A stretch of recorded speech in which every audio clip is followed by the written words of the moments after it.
Hello, I'm back. So I had surgery yesterday, and also I just now. This is how important this is. This video, I literally just spent my last $10 buying the upgrade on iCloud storage to go to 2 TB, just so I can make this video without the fucking camera turning itself off. I apologize for swearing. This is again very painful, and I am a little cracked right now. My whole brain is just cracked. So anyway, I woke up at 4 a.m. So they did surgery, they numbed out my whole arm very poorly. They missed, they hit my lung and disabled my diaphragm muscles. And I thought I was going to die for about 20 minutes. So that was nice.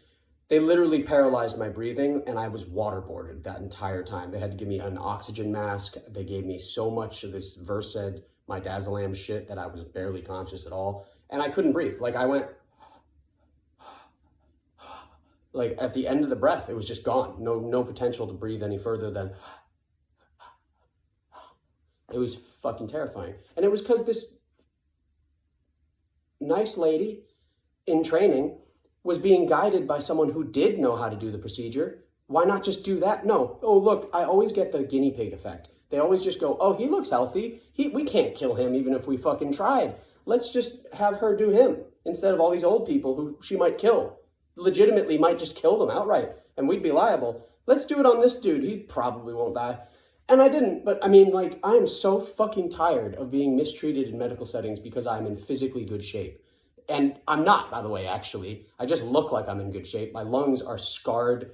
They look like molten lava. And like my joints, my body, my back, fuck you, dude. Like I'm not that healthy. And anyway. So, sorry. Wow. Clearly there's a little bit of resentment about the medical community right now. Because then the surgery, I will get to the revelation I had during this meditation session. I promise you, because that's the whole point. But also, just so you know, because it's relevant, they didn't do the surgery. They did not graft the tendon that they were planning on grafting off of my wrist into my middle finger. Instead, they postponed the surgery by doing this surgery, which basically what they did was they removed both of my tendons. They just took them out. All the tendons in my middle finger are gone. Like there's a deep tendon and then there's a superficial tendon and they are both removed. So instead, in where those tendons used to live is this little sheath. It's like a little myelinated sheath that's all where their tendon moves through.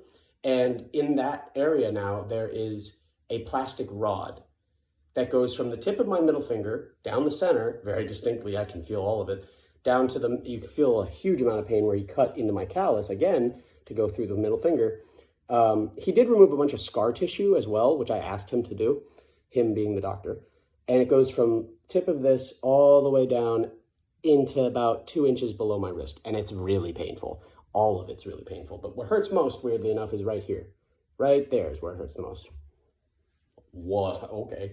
So I woke up at 4 a.m. after this nerve block, which finally, she missed the nerve. She totally missed the nerve. My arm didn't numb out for almost an hour.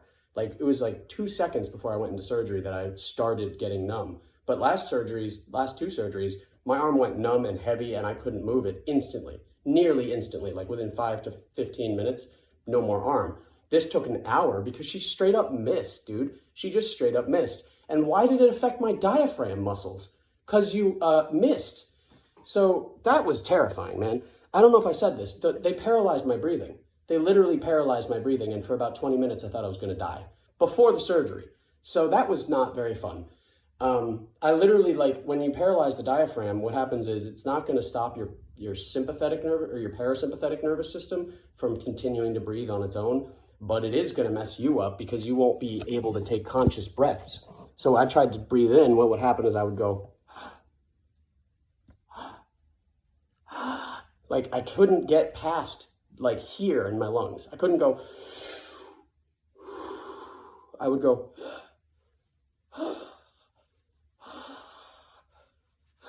and it was pretty bad. They put oxygen on me, all this other stuff. And then they gave me so much of a benzodiazepine, which is the stuff like Xanax, Klonopin, Valium, diazepam, etc., that they gave me midazolam, which is a short-acting version, but it wipes out your memory. So thank God I'm not going to have too bad of a trauma memory from that. But it's just more trauma, right? For no good reason. And it's always me because I look healthy. and they think, yeah, have the person who doesn't know what she's doing do it on this guy. Because if we try it on any other person, like a normal human being, or like a 65-year-old man, or like an old lady, we're probably going to risk killing them.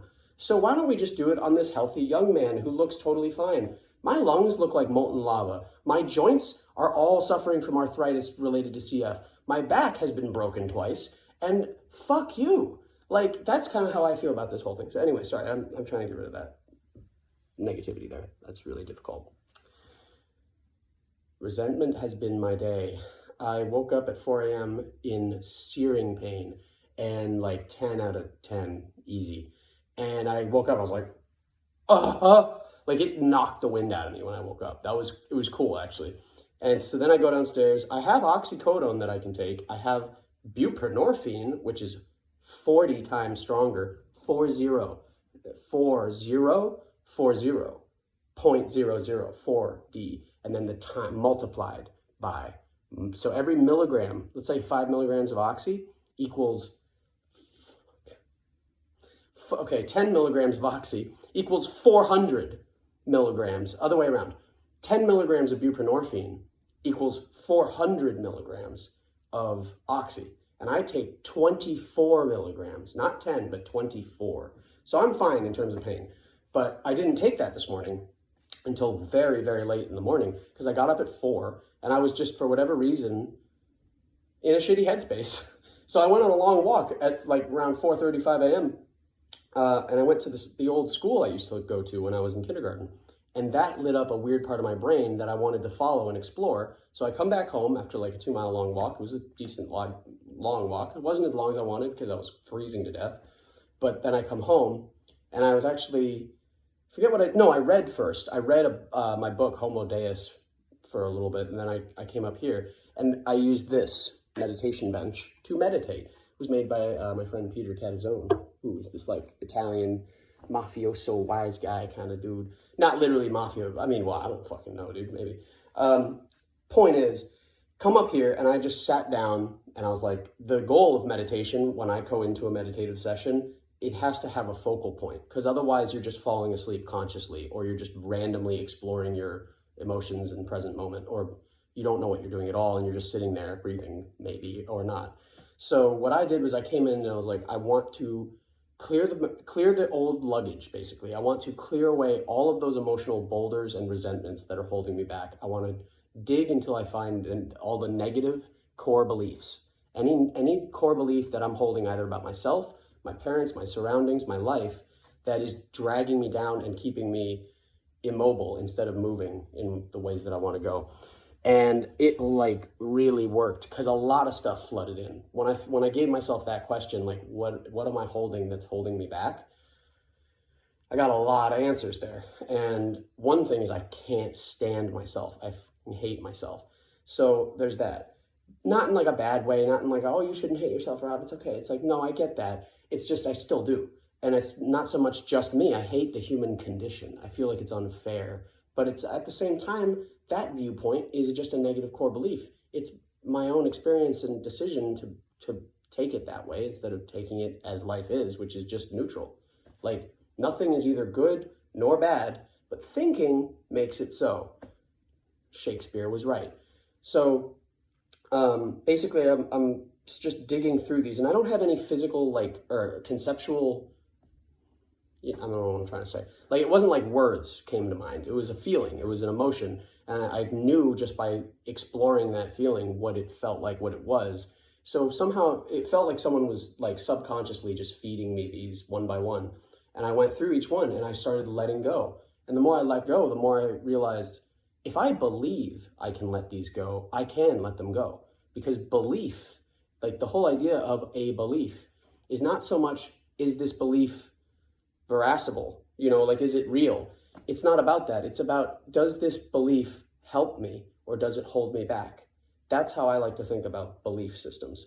Because my belief systems are kind of made up on the spot most of the time by me from being in a bad situation that I needed to get myself out of.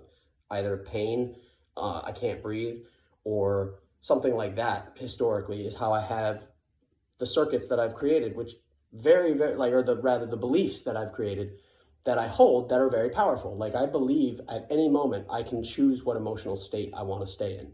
And regardless of all the stuff going on, I can let it all go and I can just, hi, I'm in the present moment and I am neutral. And that belief system, I don't know how verascible or real it is. I just know that it does work because I truly believe it can. And because I also believe something and then have it actually work, so then I can have more and more reason to believe it. There's more and more supporting evidence because it's actually a thing you can do. So I did that, and then once I actually remembered, kind of reminded myself, you can do that, and I let go of all that shit, dude, the whole world cleared up for me. And like my pain dropped from like a 10 to like a 7, where it's at now. And then I took an oxy and then I got high and now I don't give a fuck. No, I'm kidding. I did take 13 oxys because they're 5 milligrams, not 80 milligrams a piece. And I'm used to taking oxy 80s back when I was actually using oxy just as a normal thing.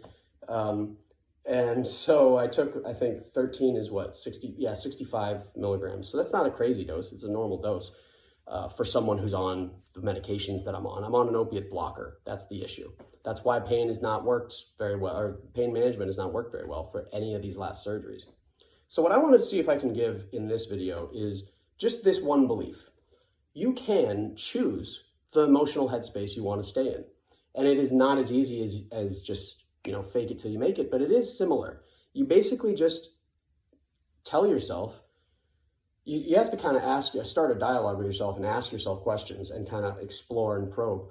But while doing that, as long as you have the focal point of, I know I can do this, and I know I can change the headspace.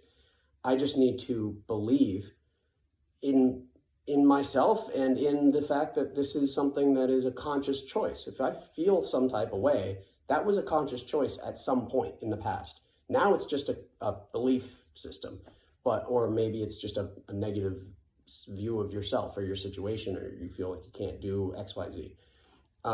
You can. Turns out you can. So anyway, that was kind of the whole point of this. I had a great meditation session this morning. My pain is getting less, and it's actually not going down. The pain isn't changing. It's just that the oxy gives me the ability to stop giving a shit. And I do. I don't care now. So we're just here. Yeah, that was kind of the update I wanted to make. Can't play my Call of Duty now because I can't use my thumb. My thumb is like right in the way of that rod, so I couldn't aim and I couldn't shoot. I couldn't pull a grenade. I couldn't reload. I couldn't do anything that's on the right side of the screen. So, and that's pretty much everything. So there you go. I hope you guys are having an amazing day and that you enjoyed this weird check-in. Au revoir.